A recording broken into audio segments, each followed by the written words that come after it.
Hello friends and welcome back to Anonymous Diary. Today's story comes from the relationship subreddit. It was posted on September 3rd, 2025 and was titled, "I cheated on my husband of 6 years while drunk and I'm afraid I've fallen for the one-night stand. Can I save my marriage?" If you enjoy these type of videos, do drop a like and comment how you feel about this scenario. I love hearing your opinions on these dilemmas. Now let's get started.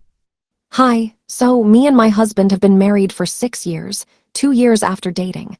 I made a mistake last Friday, and I need some help. Greg is a good guy, but he can be a little frustrating, and that morning he was complaining that he had work all day and that he wouldn't be able to unwind at home. I told him it's going to be fine, but he didn't reply. Maybe he didn't hear me, but he didn't even ask what I was saying. He kept going on, and then started complaining about our bank account. Last Friday, me and some friends went out for a drink, since one of them is getting married, and we wanted to give her a night to remember. My husband was okay with me having some time for myself. After a couple of drinks, a group of guys get close and begins to talk to us. One, let's call him James, sits next to me and he begins talking about his job. He's the director of a small company, and he talks with such ambition that it makes me more interested in what he's saying. The night goes on, and I've been drinking quite a bit. I can't really remember much, but I remember hooking up with James. The next morning my phone is ringing like crazy. I go check it and I have a couple lost calls from my husband. When I pick it up, I just tell him I stay at my friend's place and that my phone had run out of battery. He seems to understand and asks me if I'm going home anytime soon. I say yes.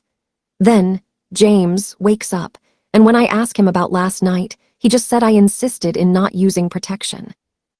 I rush back to my place, trying to leave this one-night stand behind me, but I can't forget this guy.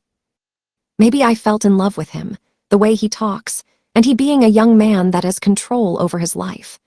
I remember feeling the same way about my husband before we married, but now he is mostly giving up in life, constantly working and with no ambition. His dreams seems to have faded away, and now he spends most of the time working instead.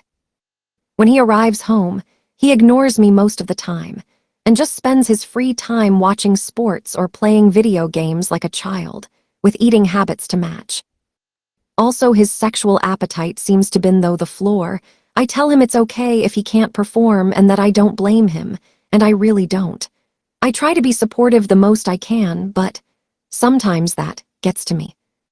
Is there any way I can save my marriage?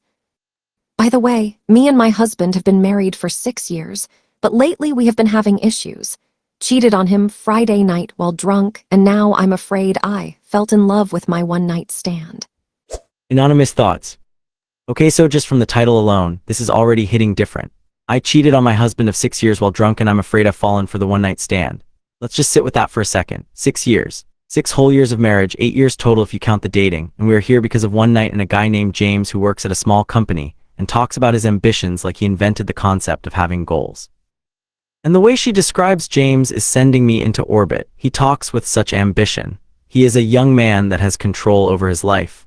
She felt drawn in by him the way she felt drawn in by her husband before they got married. Do you see what is happening here? She is not falling for James. She is falling for a feeling she used to have. She is chasing a version of excitement that exists in the early stages of any relationship, before real life kicks in, before bills and stress and exhaustion become part of the picture. James is not special. James is just new, and new always feels electric until it isn't. But let's back up because I need to talk about the morning after. James wakes up and the first thing out of his mouth is that she insisted on not using protection. That is the detail that tells you everything you need to know about this man. No concern, no checking in, just a casual little comment dropped like it means nothing. And she is sitting there thinking she might be in love with him, with this man, who told her that with the most unbothered energy imaginable. The ambition is looking a lot less attractive now, isn't it? Now I do want to be fair here because the picture she paints of her marriage is genuinely sad.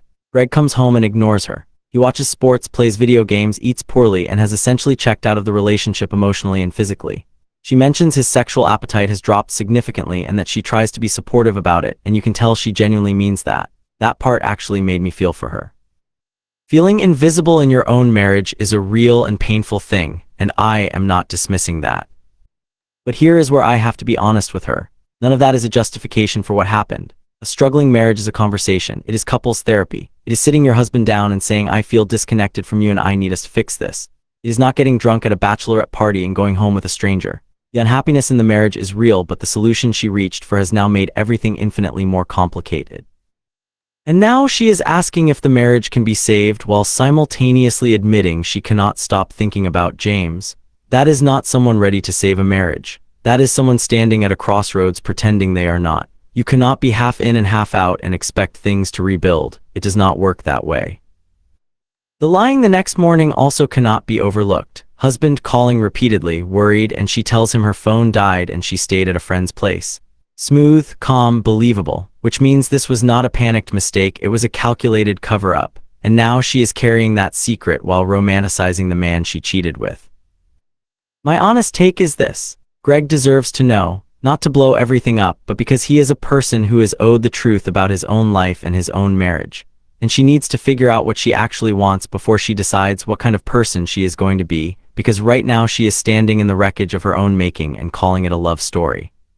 Thank you so much for tuning in to this episode of Anonymous Diary. I really appreciate each and every one of you who takes the time to sit with these stories and think them through with me. These are the kinds of dilemmas that do not have easy answers, and the fact that you are here engaging with them says a lot about you.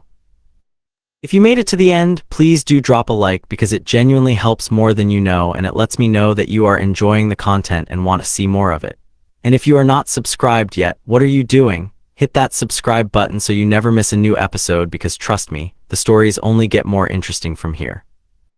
And most importantly, I want to hear from you. Drop a comment down below and tell me how you feel about this one. Do you think the marriage can be saved? Do you have any sympathy for her, or is Greg the only one who deserves it in this situation? Is James as charming as she thinks, or is she just caught up in the thrill of something new? Let me know everything. I read every single comment and I love hearing your perspectives. Thank you again for being here. It truly means the world. Until next time, take care of yourselves and each other. See you in the next one.